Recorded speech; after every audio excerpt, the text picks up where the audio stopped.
Right. It looks like we're at 5:40, 6:40. I'm on Central Time. I apologize. It looks like we're on. I apologize for being on Central Time. So, um, but I'll go ahead and get started. I've been doing Zoom workshops like well, you all are pros at Zoom at this point as teachers, and I'm trying to get there as a professional development person.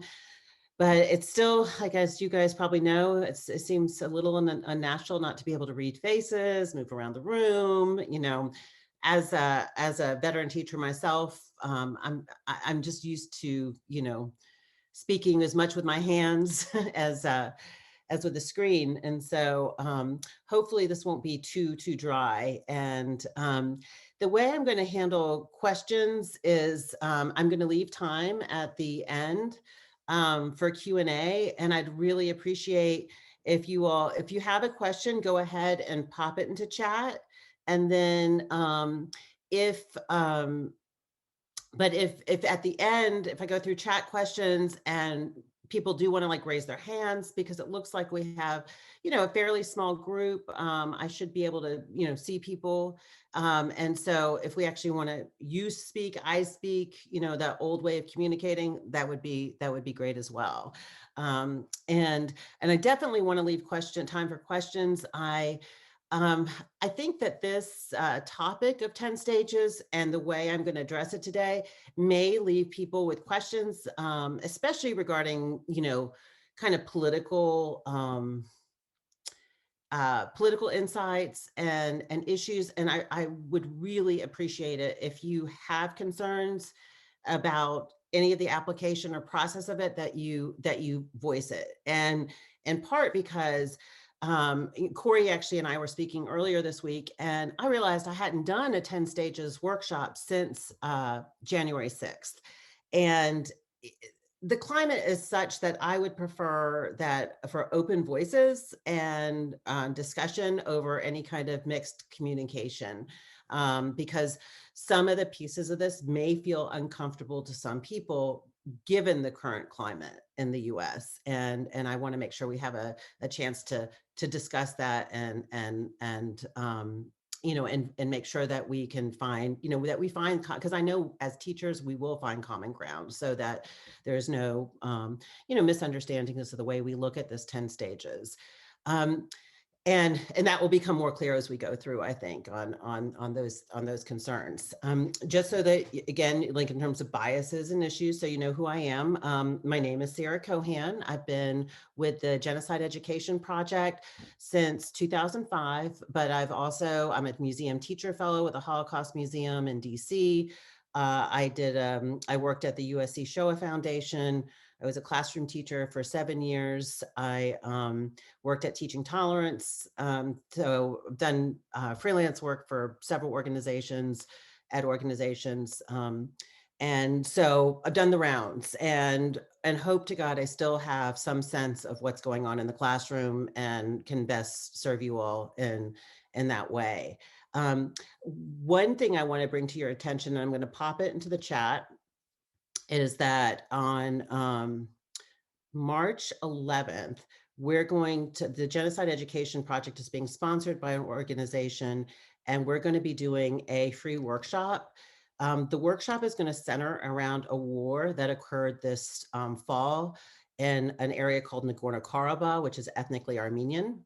And it may, and how that connects back to events of 100 years ago in the Armenian genocide. So I'm throwing that out there because it's free registration. And while I put that out there as well, I'm going to put my organization's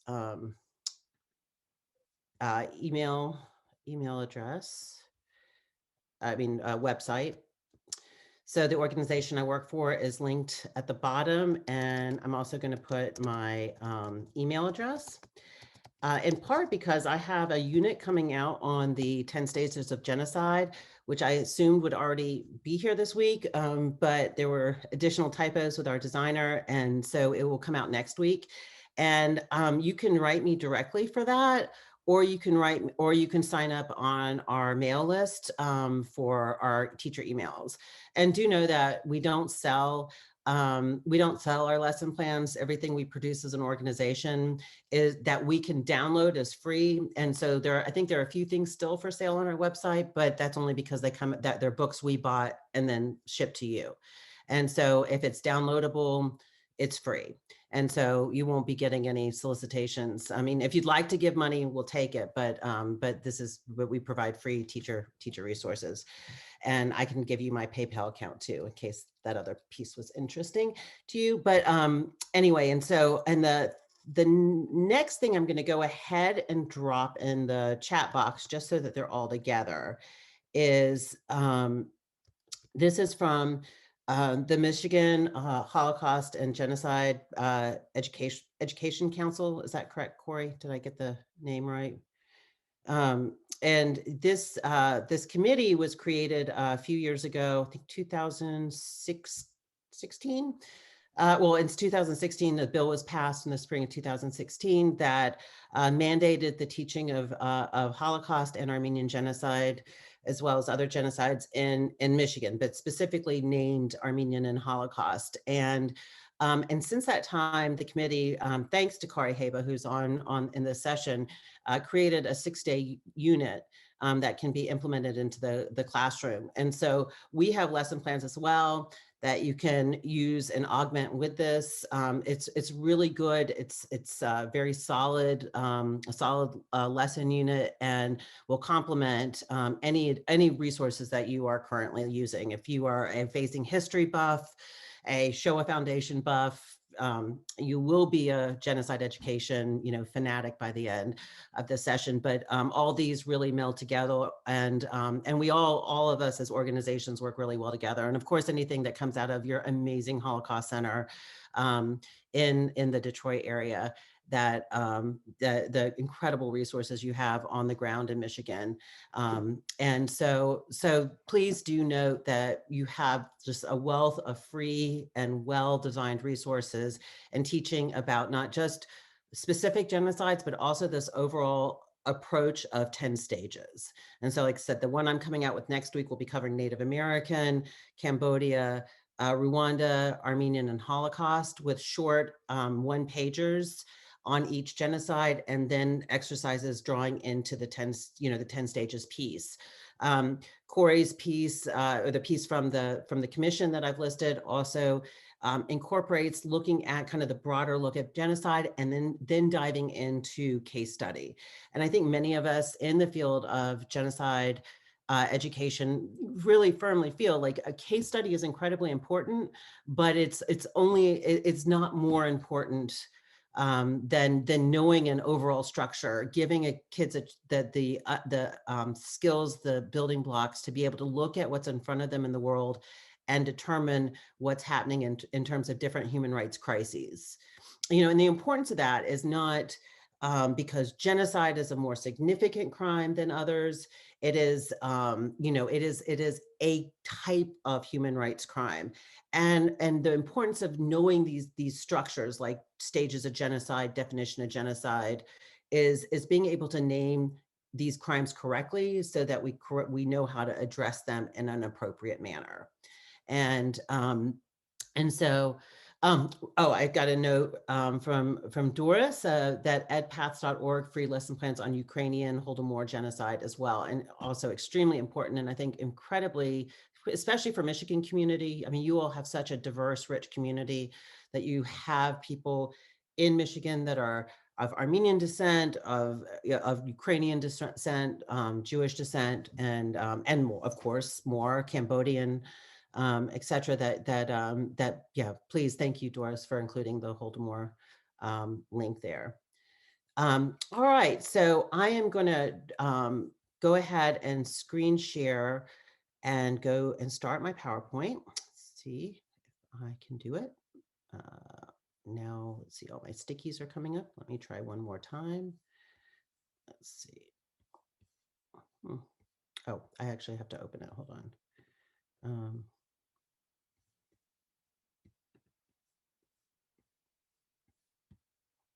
Give me 1 second.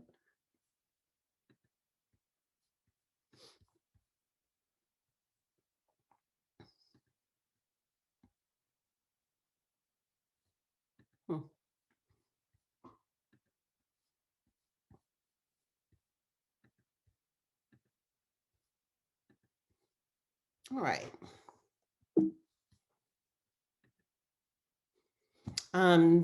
At any given Armenian presentation, this is the standard slide that you'll always see, and that Adolf Hitler was quoted as saying, "Who, after all, speaks today of the annihilation of the Armenians on the eve of his invasion of Poland?" And it's just that one of those kind of classic reminders that if we don't punish and the perpetrators of a crime, that crime will reemerge in a different place, possibly in a slightly different form, but it won't go away. And by not punishing, it only empowers others to do the same. And who remembers the Armenian genocide? My family does. And again, so I'm Jewish, and I am also Armenian on my mother's side. The little boy in the bottom of the image is my grandfather. Was my grandfather. These are the only members of his family that survived the genocide, and before moving, escaping eventually to Beirut, and then from Beirut to Memphis, Tennessee. So an unusual path. But the that there is with case study, I mean, that there is this important moment in which we are the relics from all the traditions that we come from. We are the relics of our history, and that level of importance to us personally is obviously significant. For those of you who have been involved in Holocaust and genocide ed workshops before, this is also kind of a way that so many people start, but I just think it's so important. If I could only talk about Raphael Lemkin in my workshops, I would. I think he is one of the most extraordinary individuals that ever was, and he developed the word genocide.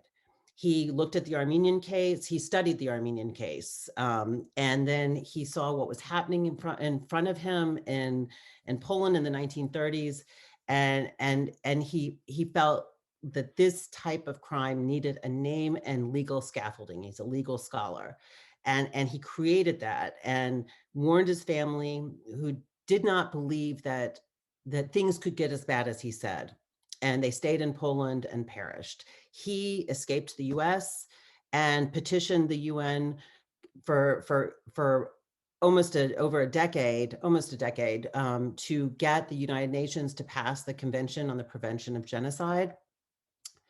And I think that one thing that is particularly amazing about this individual for our students is that it shows how many different ways someone can stand up for other people. We all have different skills and different abilities. Raphael Lemkin may not have made for the best soldier, but what he was able to do is create language, see problems, and find legal solutions, and had the heart and desire and to take it to the United Nations and petition till it was finally accepted. Just as a side note, the US did not sign on to the convention until 1988. That aligns with the end of the Cold War and are kind of re-engaging in international issues in a more holistic manner. But I think this message to your kids is that there's language, there's so many places in which their voice matters. And one of them can be actually creating language, that even the term genocide, the definition that he created is imperfect. They could be the person who updates and modernizes the word genocide, the definition to the word genocide. And I truly think this needs to be modernized. I think that the UN definition is problematic, and that there's work to be done. There's also so many types of hate crimes and crimes against humanity that need not just labeling, but also need that legal scaffolding. There's so much work to be done in the field of human rights that your students could truly be the generation that takes it to a more effective and efficient level. And I think Lemkin's story tells that well. We actually kind of just covered that. So the definition itself, the important key part, and this is really key, especially when we go and look at the 10 stages, is that you'll see in red, it's the commitment, or it's committed with the intent to destroy. It's intent. Intent is the key turning point in this, is that it isn't a massacre that was with unintended consequences. This was intended by either government or government-like bodies. So like what we've seen in Myanmar is a militia, or is a military-driven genocide, with the president allowing for that. And oftentimes you'll see that in a genocidal situation, that the formal state may not have their hands quite as dirty, but they have opened the gates and allowed for genocide to happen. But there has to be that intent by either the formal government or what's really the acting government of any given situation. You'll also notice that in this definition, that it's not just about the killing of a people. That's one aspect of the term genocide. So it has nothing to do with numbers. It's about the intent to destroy a people. And that can be done by causing deliberate bodily or mental harm, inflicting conditions on a group that will bring about their physical destruction, putting Armenians in the desert without food and water and shelter. Armenians will die. Anyone will die in those conditions. It is not the act of shooting, but it's the same impact. Imposing measures to prevent births is extremely interesting aspect of this, given that there was a eugenics movement in the United States. We see more in the news right now. If you're interested in Indigenous issues, I think that that Canada has really been grappling for the last few years with the issue of eugenics and First Nations. And can be a really interesting case study. And you guys are really close to Canada, so imposed it, and then forcibly transferring children from one group to another. This is a key component in the Native American genocide in the United States, with the use of boarding schools. So why, if this is the definition, we know what it is, why does it continue? Because there is a lack of international institutions that are used to predict genocide, a lack of ready and rapid response teams to stop it. And truly, we're still at the point where there's so much to be done in terms of having not just international institutions, but international institutions that the majority of countries have buy-in to and have effective forms of action. And I think that regardless of where we are on the political spectrum, we can probably all agree that whether or not we really love the UN or don't love the UN, I think where we can agree is that the UN has not been as effective as it needs to be in terms of stopping international human rights concerns because of issues with the Security Council and realpolitik. We also, we don't, and part of that don't have teams to stop it, nor do we have courts in dealing with the ramifications post that enough of the international community has buy-in to. So while we have an international criminal courts, without full buy-in from nations in power, world powers, it renders it ineffective. And so we keep on seeing genocide continuing. It's part of our human nature to divide and destroy. It's also part of our human nature to come together and heal. But in that kind of dichotomy, we do need structures set up to prevent us from hurting ourselves in this manner. So we need early warning, we need rapid response, and we need courts. So one way we can start kind of just beginning to get at these issues, and in this structure that we're going to use, this 10 stages, it's not an end-all answer. If your kids question it, great. If they have concerns with examples used by it, fantastic. It is a starting point in seeing similarities of how hate goes from prejudice to full-on genocide. And this is the 10 stages. It was created by a genocide scholar named Gregory Stanton.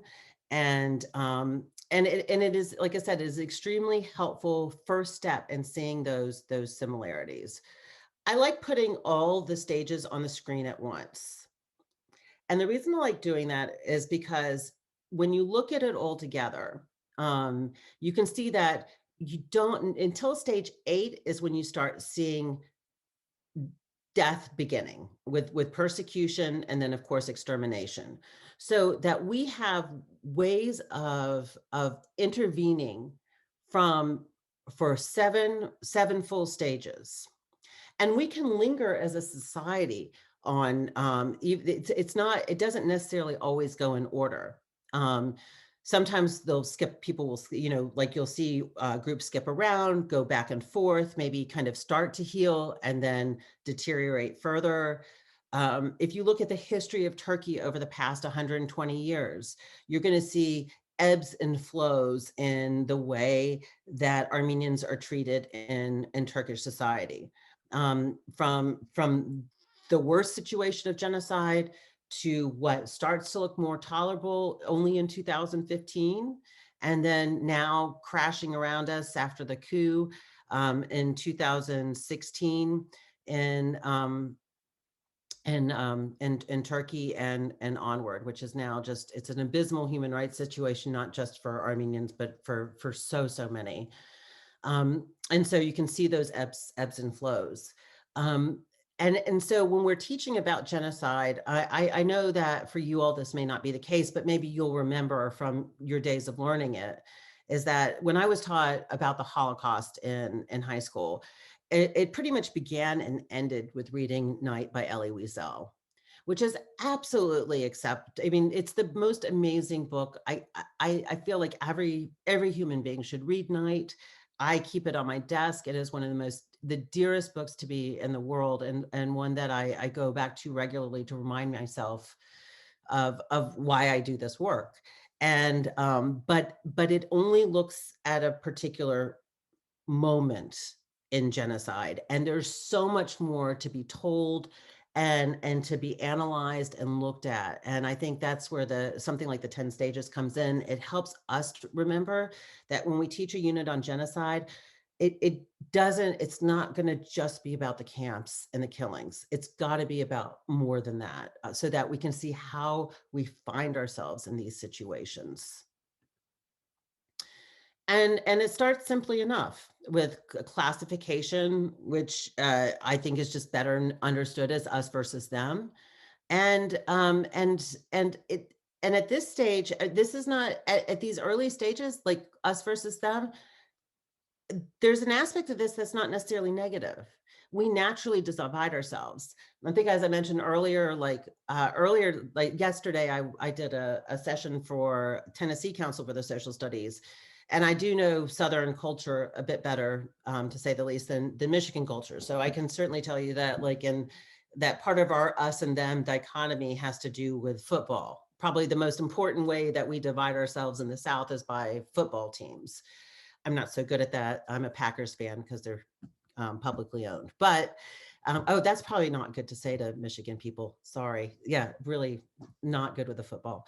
But that's a nice, happy way of dividing ourselves. That's a situation in which we divide and we can enjoy and have fun rivalry, and it can be just the natural part of who we are, and enjoying differences.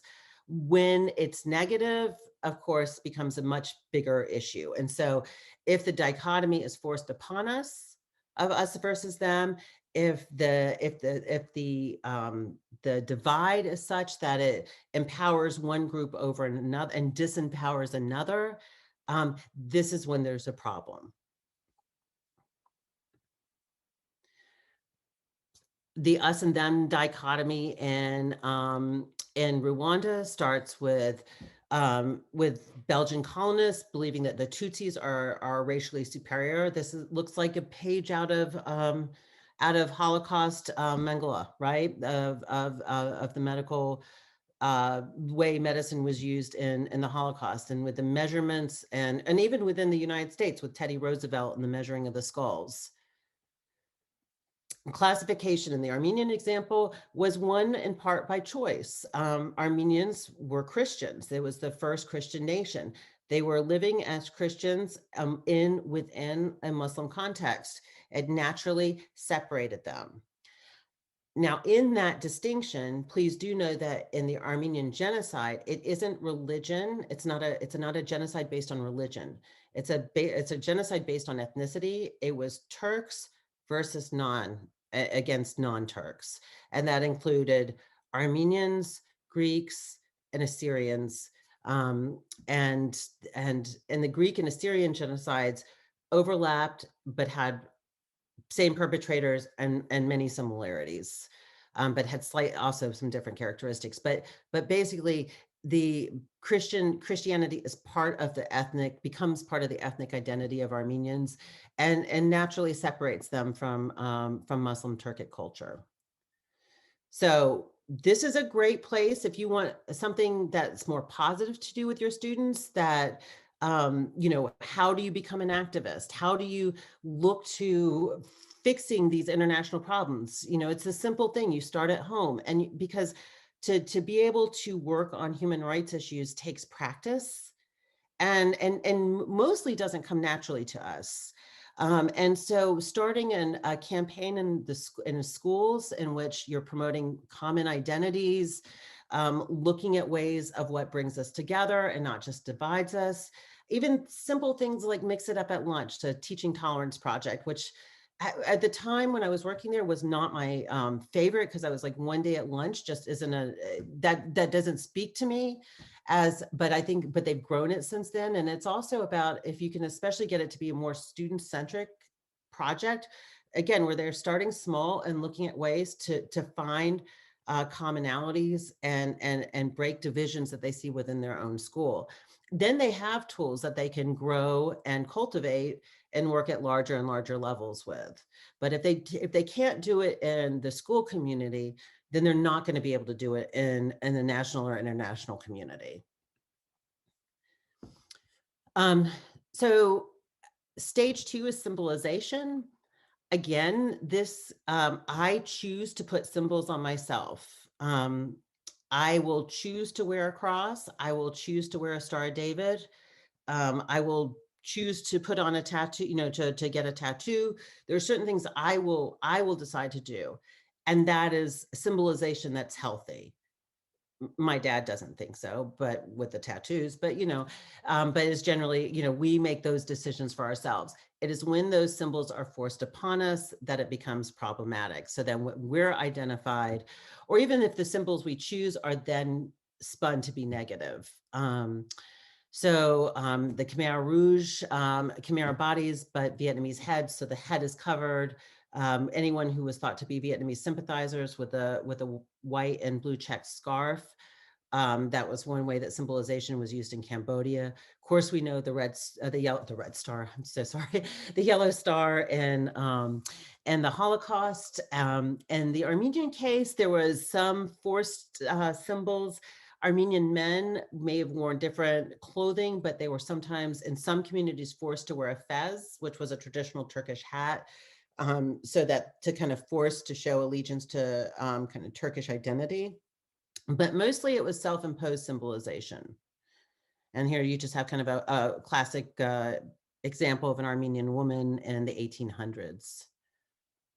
So how do you prevent symbolization? I mean, fortunately, so far in the United States, these are not issues that we necessarily see.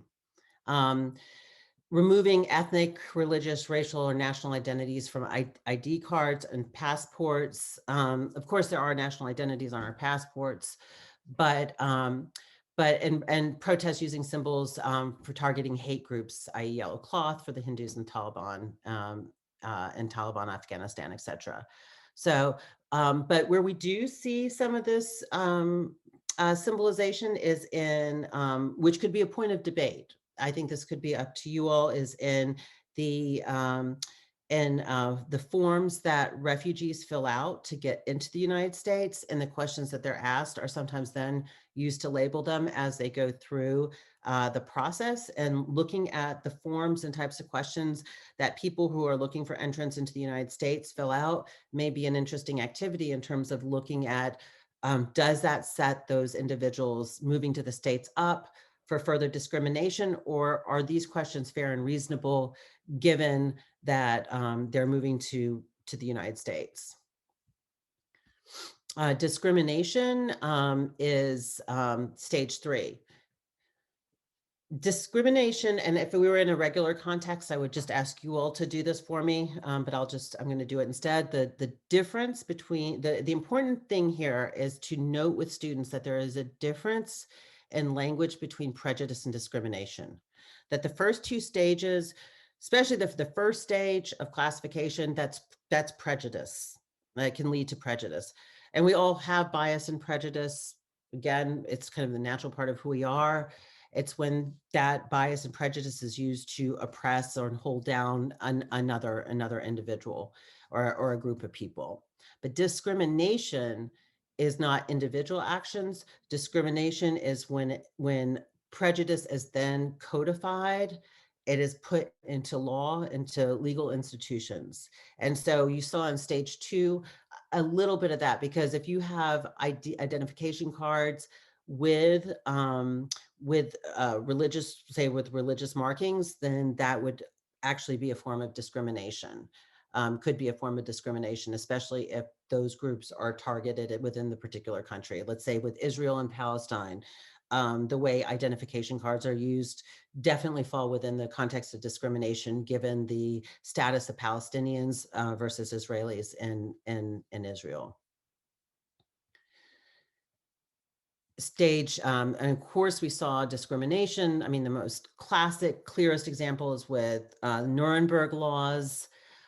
If we have any prohibiting of voting by a victim group, that any kind of segregation or apartheid state, not allowing for marriage, certain types of marriages is certainly a form of, or being able to choose who one marries is a form of discrimination.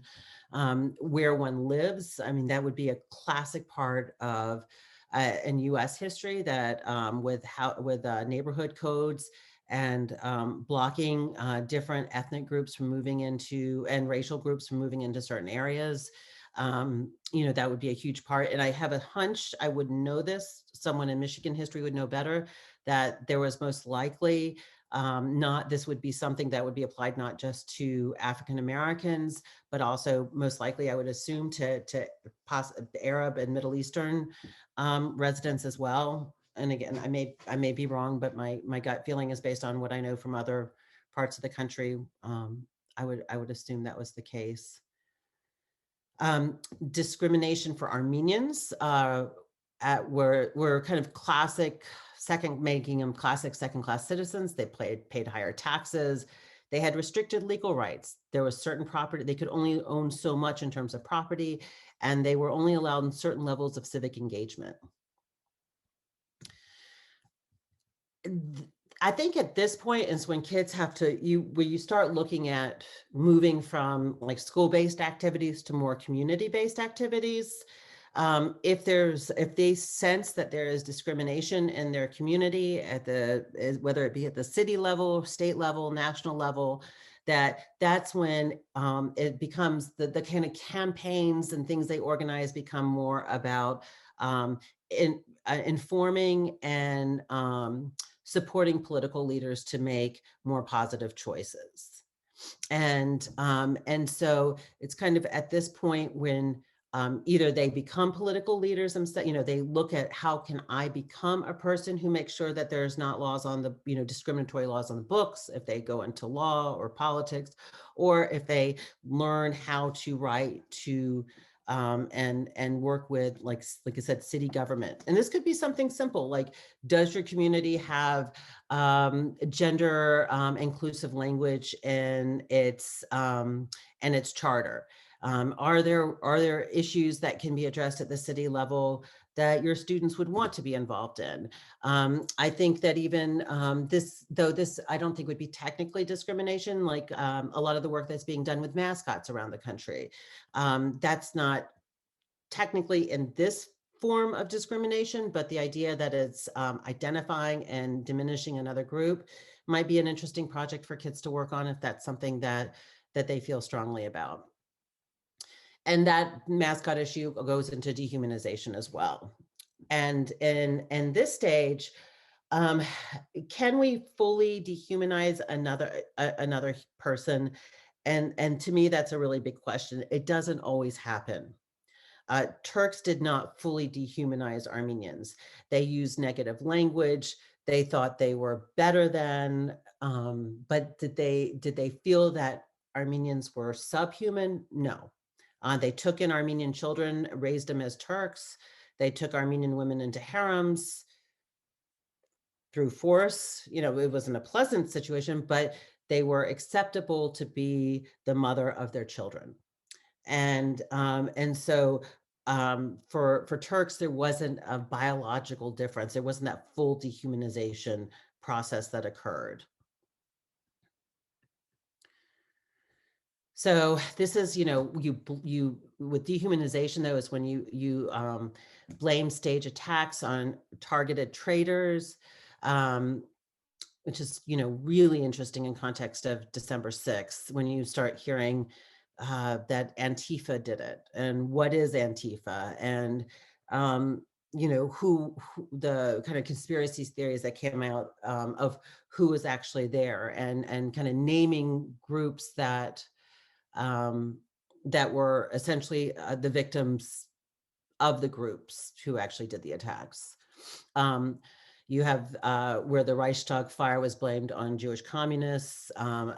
Isn't it interesting too that in all these situations, it seems in the past 120 years, one thing we haven't evolved from is it says it just takes a minute to start blaming Jews in Western culture and blaming communists, and I think we just, you know, that just is this never-ending echo of 120 years. It's just truly incredible. Attack on cultural centers of targeted groups. In some sense, that actually happened to me this year. Personally, my organization, while I live in Tennessee, my office is actually in San Francisco, and Azerbaijanis burned my office to the ground in September, about a week before they attacked Armenia. We have a large community center in San Francisco that houses multiple nonprofits, and a library with old books, and the whole community center was set on fire. So it wasn't particularly my office, but all the Armenian offices in this building. And our material, our things were burned to the ground, and horrible things were written in and Azerbaijan, Johnny, around the sides of the what remained of the building about us, and it was this attack on, you know, on an already victimized group. It was truly, I think it was, I mean, I've had things said to me, I've gotten threats, and I've never worried being in the context of the United States. I've never been concerned, whether it was rape threats, which I used to receive when I worked for a nonprofit in DC by supposedly assumed Turkish or Azeri groups. My death was called for in a Turkish radical paper many years ago. And these things never, but they were so distant and so fringe that I just never was concerned. And so it was a really interesting feeling. And it made me think very hard about civil rights movement and what it would be like to have one's church burned, or, you know, and one's personal, you know, space and sanctuary burned. And then even with the, you know, and how one feels about the response to that, et cetera. So I don't know, I would prefer not to have had that experience to kind of more intimately understand those issues. So tactics, hate propaganda in speeches, print, and on hate radio. And remember too, that it depends on when and where this happens, because hate propaganda comes in multiple forms. In the context of Turkey, there weren't newspapers. There was within the Turkish population, there was literacy was very, very low. and at the time of the Armenian genocide. So you don't have kind of the print tradition that you see with the Holocaust. Rwanda, hate radio was the propelling force. I used to work for the ACLU of Mississippi. Hate radio was the compelling force, and a huge problem. And I think still in parts of the country, radio is still is archaic as it is in so many ways, is still a tremendous issue in propagating hate.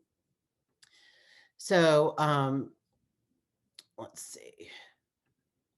So how do we prevent it? This is kind of, I think this is, I'm marking the parts that I think are really interesting just for class discussion, because it seems to me like there's moments when we can have like interesting debates, and others where the debate is going to be so painful that people are going to shut down. I mean, it's almost like trying to debate, pro-life versus pro-choice in the classroom. That's a shut down, close out issue. So if we go right into like, a kind of a political situation, we most likely aren't going to get anywhere. But I think your students are generally going to agree that we don't use, using language that negative language is not okay. I mean, I think that's something we as teachers can firmly say, and we'll hope that our students agree with as well. But then how do you deal with hate language? And in this context, which truly needs to be updated, my slide does, jam or shut down hate radio and television stations where there is a danger of genocide. Um, this slide is so archaic. I was looking at it and decided not to change it, so I can insult myself in front of you all. I mean, the most obvious thing that's missing here is social media. And we see the use of social media in Myanmar as being, unbelievable. And in terms of growth of hate in the United States, the use of social media. And so this beckons the question of, when you're in a situation where you have dehumanization, when you have discrimination, you have targeted groups, what is the role of free speech? And do people have the right to have access to television and radio stations and websites? Does Shopify have a responsibility to allow hate groups to sell their merchandise? If you go on Amazon, you can still find so much on QAnon. It's incredible. Even though they said they will take it down, they continually, I guess it's like whack-a-mole for them, and they're not truly designating groups. I mean, I'm sending them lists, and they're not always paying attention to me. But there's tons of material on QAnon on Amazon. I ordered, I put up, I didn't order it, but I had, my search history looks horrible on Amazon right now, because you can buy because I was searching all these hate group materials. And so that's what they recommend for me now. And it's awful, and it's just terrible. So do consider, like, I need to make a fake email account, and if I'm going to keep on doing this kind of stuff, and make another identity, because like I said, on Amazon now I get the Turner Diaries, the person who wrote Turner Diaries. I get other recommendations for his works, really just bad stuff. So, but where is it a God-given right that we all have access to Facebook, or is these corporations have moral responsibility, or does the government have a responsibility to its citizens to provide protection from hate and violent speech? And I think that's a place where you can have a really constructive conversation right now. And I think there's some really interesting places to look at, like the limitations of hate speech in Germany and in France with the Holocaust, as opposed to England. If you look at the Deborah Littstadt film on hate on the Holocaust on trial, and look at how England kind of takes almost a very radically different approach, in which Deborah Littstadt had to actually prove that the Holocaust happened, when she was sued for libel by a well-known Holocaust denier in England. So you can look at these kind of other international examples, which also gives us, our students, a little space for breathing. I mean, kind of the great thing right now, right, is that there's the rise of hates going on everywhere. Isn't that great? So if it's too personal in Michigan, go to Poland. There's plenty of horrible things always happening in Poland with hate speech and rise of the right. Go to Germany, go to Turkey, go to England. England deserves a fair, and so does France. I mean, there's tremendous issues. Belgium is just rife with concerns as far as I'm concerned. And so you can choose a spot that you want to look at that gives kids a space to argue something out outside of their own personal feelings that they've learned at home, maybe their home environment, and issues from their religious institutions, etc. And then ideally then transferring back those lessons into our own space, which is the trick, right? So I'm going to go on. So I spent most of our time talking about the first 4 stages. And I did that intentionally because if I could ask you all to focus in one area, it would be on those initial stages. To me, that's where the heart of the matter is. At the point of organization, this is when you really are looking at petitioning governments. It's almost the same answer over and over again in terms of prevention. It's acknowledging that groups are forming, that they're organizing, and petitioning our government and international institutions to take a stand against them.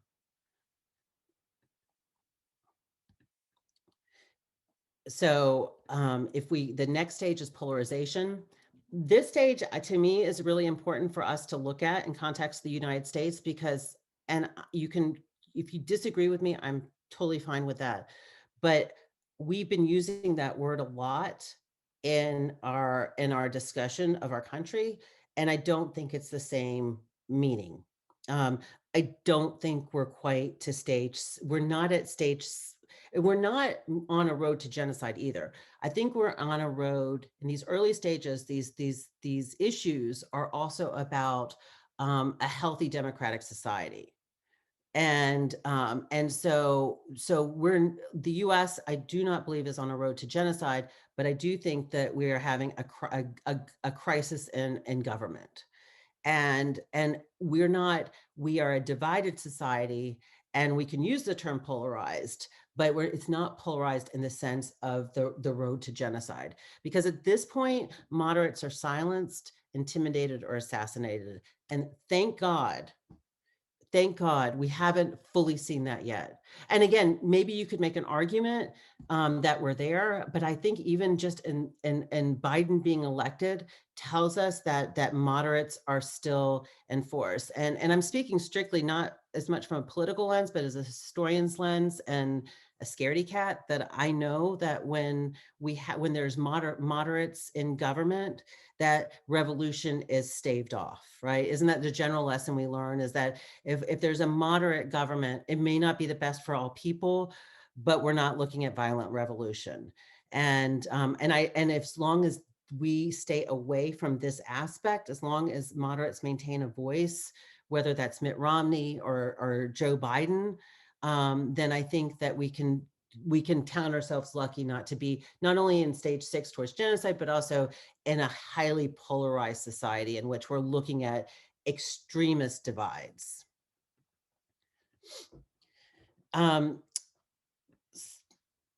Stage 7 is preparation. So stockpiling of weapons.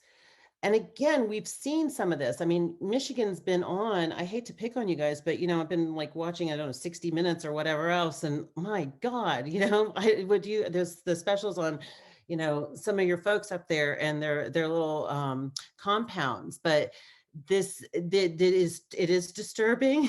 It is very disturbing. And even though it's not centralized, like we're talking about here, the lack of centralization is intentional. And I'm going to do a piece this summer for International Association of Genocide Scholars on the rise of hate since the 1970s. And that decentralization of our militia groups is very, very intentional, and I think incredibly effective. So that small little compound in Michigan's targeted, but they're not as tightly connected to Proud Boys or, in some of the larger hate groups. And so it protects the larger structure from being targeted. And so it is a concern, but it's not, again, but it's not quite at the point where you have full-on government support of trained militias like you do in like Darfur. Stage 8, this is when you start seeing ghettoization, separating victims because of their ethnicity, religious status, etc. You start seeing people forcibly displaced. You potentially see like early onsets of massacres. And then you get to extermination. And really, by prevention and extermination, the only way we can respond is militarily. And it is our and again, that's a point of debate. I you know, I guess my perspective is that when you have mass killings, you do what you can to stop those at you know, at any cost. But that's an opinion, and that's certainly something that you and your students can debate. So at stage 9, you have extermination. Oftentimes this work isn't always done by the government, but by those militias that have been trained and cultivated potentially for years and years and years, decades and decades, ready for these moments. Sometimes it doesn't take that long, but sometimes it does. And again, at this point, this is when you need strong international bodies or strong cohorts in terms of world powers to come together to stop it. Finally, you have the last stage. And this one is definitely one that pops around from beginning to end. It also shows up in the beginning. We oftentimes, before we commit crimes, we justify our crime. I'm going to steal my sister's. Well, my sister used to do that to me. She's younger, so she's always stealing my clothes. And her justification is I'm older, I'm getting more than her, and so she has the right to do that. Like she is really the victim in the situation. You know, we see that with our students when they come up with their reasons of why they've done whatever they, you know, when they go to act out in class, oftentimes they already have a reason in mind. And so you'll see it in the beginning, these lies that, oh, the Armenians are, they are working with Russia to overthrow us. This is what we have to do. And then you see it at the end, which is, this is what we had to do to protect ourselves. They were actually the enemies. This was actually a civil war. The problem with denial is that if you don't have an international court system and you don't try perpetrators and you don't find justice, and even when you do, and you still have to stay vigilant, but if you don't do anything and denial flourishes, then you have ongoing persecution of those individual groups. And in the Armenian case, I think it's very, very clear. If you've ever met somebody who's Armenian, you know, it takes us about 5 minutes before we start telling you about the genocide. And it's because, especially like from my age, and I'm the grandchild of a survivor, is that I grew up with someone who was put into slave labor as a child, who was separated from his parents, whose father was beheaded. This is my personal experience, and it's with me. It's with our family. You know, 106 years later. And not only that, but the denial is so intense that it oddly affects even small parts of my daily life. Like, I can't take you all to Armenia after COVID because on a Fulbright or on an NEH grant, because the State Department doesn't consider the Armenian genocide to be Armenian case to be genocide. The U.S. Congress does, but when the State Department doesn't call it genocide because of political issues with Turkey, then I am blocked from certain types of funding. I mean, it's minor, but it's interesting. If I was going to I could take you all to Turkey and do a pro-Turkish tour in a second, but I can't take you all to Armenia to discuss the and put in that I'm going to discuss the Armenian genocide in any manner and any kind of federally funded program. It took the Holocaust Museum in DC on the 100th anniversary. They issued a statement acknowledging the Armenian genocide. But they are still behind the times with Native American genocide and with Cambodia. And it's because they receive half of their, not because of the individuals at the institution, but because the institution itself receives approximately 50% of its funding from the federal government, and therefore has to abide by State Department policy. This is an image of the Native American, the Museum of the American Indian in Washington, D.C. You will not find the word genocide in this building. And again, it's because it's a federal institution. This is essentially institutionalized denial. And so we don't have to go to Poland. We don't have to go to Austria. We don't have to go to Hungary. We can find it right here in our own backyard. So, again, and how to fight denial, you can get into that question of free speech laws. Am I allowed to deny the Holocaust? Should there be legal restraints from people doing that? And you can follow like French and again, and German laws regarding that. And on the opposite end, in Poland, they're constantly persecuting people for acknowledging the Holocaust and Poland's role. And that there was just another incident a few weeks ago. Usually then Poland tries to condemn people who associate Poland with Holocaust actions. They get a strong international response and then back down. You haven't noticed, my dad's family is from Poland, and so I have some strong feelings when Poland denies the Holocaust. The revision of history, huge issue, which we can also talk about in terms of the 1619 project, and I think would be a really good place to enter 1619 project. I mean, there's multiple places in which if you are using 1619 in your classroom, but that historical revisionism, whose history are we using, I think is really key to that. So. And again, how do we prevent this? We have court systems, we have truth commissions. I think truth commissions are so important. I went to college in Memphis, Tennessee, and I was talking with the diversity dean at the college and asking that we essentially needed, at my school, we need truth after Black Lives Matters kind of came to a head this summer. We need truth commissions at my college. We need full-on discussions about what it was like to be Jewish, to be Black, to be naturalized citizen, or to be a foreign citizen in my school. And there were horrendous issues for all those individuals as a small liberal arts school. And it was like, we're not going to, the kind of the feeling of the school is that we're not going to go that far.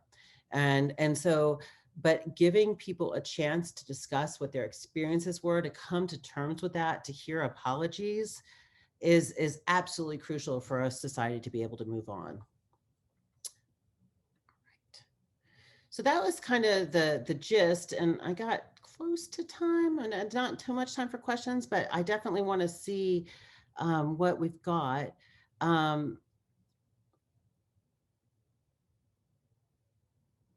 Might investigation of such things like the Turner Diaries cause more issues than it confronts?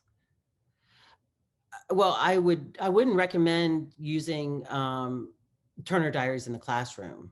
But I would think that it would be interesting to see the tactics that were used by, I can't think of the author of Turner Diaries, which is terrible, but I know Beam, who was one of the big supporters around Turner Diaries, the different tactics used to promote hate in the 70s and 80s and the impact of the diaries themselves. I do think, using the diaries directly, it's kind of like, how do we deal with Mein Kampf, can be really, really difficult. But I think kind of using, but what did Mein Kampf accomplish in terms of motivating hate in a society? I think that's what we can look at. And that's what we can look at with like Turner Diaries, because there's a brilliance. I mean, we can't, I think in the liberal news, there's like, it's like this mocking of like, that these groups like Proud Boys are stupid, but that's not one, it's just not true. And it's not productive. I don't think that mocking and making fun of another group is going to solve any problems. By understanding the incredible ways that these groups have organized and how they've infiltrated and how they radicalize is what's important. Sending your kids online to do that, no. That's a quick, but I think like Corey and I were talking about, we've got to start figuring out ways to have kids safely be able to investigate and look at pieces. And honestly, in part, I think it's going back to old school ways of teaching where we give them a packet of materials to look at instead of letting them loose on the internet. But I think those are like longer conversations that all of us and human rights and genocide ed need to use, to look at. I'm concerned with the censure movement against those who recently voted against the party agenda. I'm concerned about the censure movement. Those who recently, that is the beginning of silencing. Hey, Corey, do you want to speak to that? You know, what ended up happening in the chat as you were presenting was a pretty good back and forth between a bunch of folks. So we didn't necessarily always get into questions, which I wish I had some questions I had put in there. But you were talking about silencing and that we're not there. And I'm thinking about myself as I think about the 10 stages. And I really appreciate, man, the stuff that you shared has me thinking about how we're doing our training. But recently, like in Michigan, Fred Upton, who's a moderate Republican, voted against Marjorie Taylor Greene, voted for the impeachment. And he has repeatedly now, he's my representative. He's now been censured twice in the last several weeks by local county level Republican parties here because he stood up on conscience and took the vote he did. So that to me is an effort to silence. And I wonder if that's going to get more traction. And we saw some of that at the national level as well. So that's what I was talking about. Oh no, that's really, yeah. That's really interesting. So he's kind of your Marjorie Taylor Greene. He is one who voted to remove her from her committee assignments in the House when that came up. And because he's a national Republican and he was censured by Michigan level Republican Party. Oh, gotcha.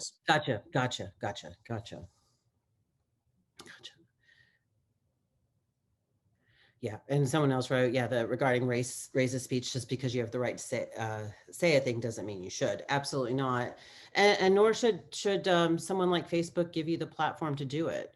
It's really like on this like deep dive into dismalness that I've been kind of taking since for a while now. I mean, I guess with COVID, like what else am I going to do besides look at hate issues online?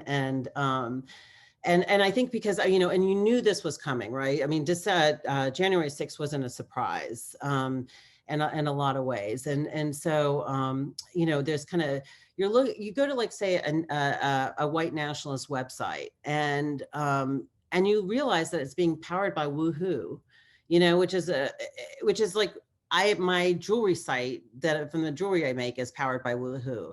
And then it's like, well, damn it, not to, should I not be, do I write and protest Woohoo? I mean, I'm already hassling YouTube. I'm also after Amazon. Like, how many groups do we have to do this with? Like, how many layers do we have to look at before, and we realize like you go, that Woohoo needs to have, their acts together and not support hate groups. Like, hate groups can create, just like with what was the one that was taken, Parler. I mean, Parler can exist, but Amazon doesn't have to give them the space to do that. Sarah, the answer to your question is all of them. Right? Is what? You said, how many of these organizations do we have to protest before, this goes through? We have to do it to all of them. So much work. I know. I know. Pass a law and be done with it, and then them do it. Sarah, I met you a few years ago with David Hales when you were presenting over at the Armenian church. Yes.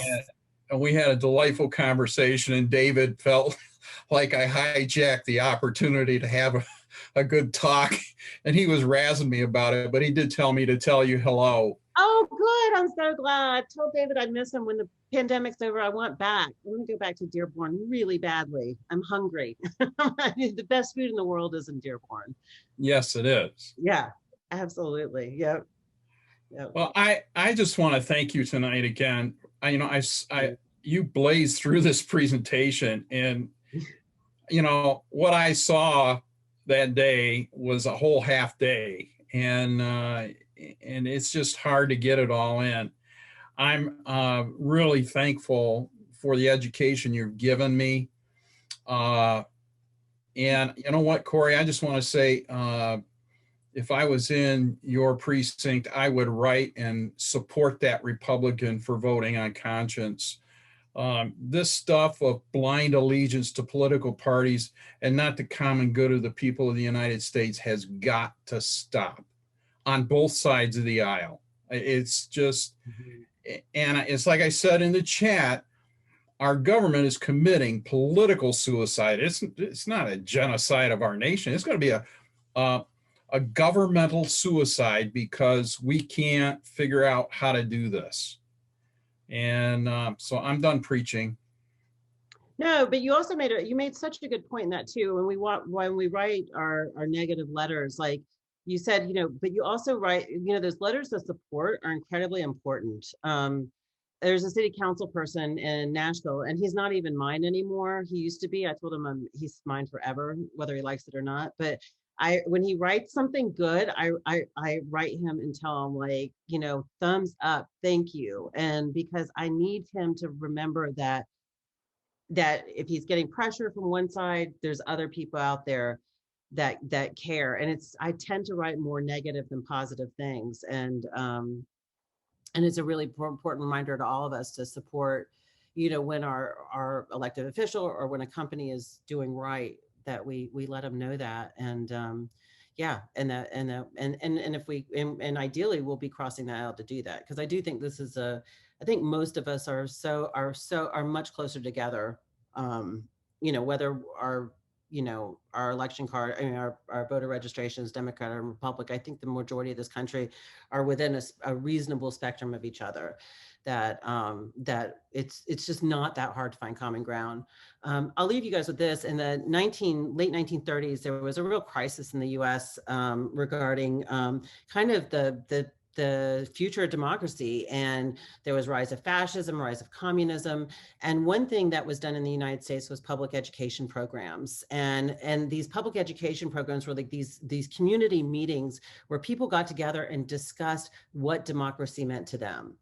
And I think that there is a moment where we could even like clear the table and just talk about democracy and what that means to us, what that has meant to our other leaders. I found this article in the New Yorker last year about these public programs, and E.B. White had written a really great piece on what democracy meant to him. And of course, you can find amazing pieces by John Lewis on, actually in his last letter to the Times, there's some beautiful pieces on meaning of democracy. And so just kind of clearing the slate and starting with that concept and then moving out might also be a way of getting through kind of the political agony if we start at party and then try to figure things out and just kind of where we as Americans want to start.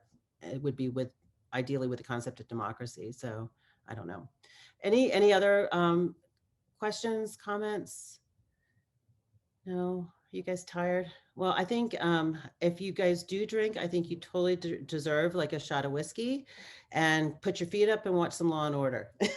So enjoy your weekend and the rest of the conference. Thank you.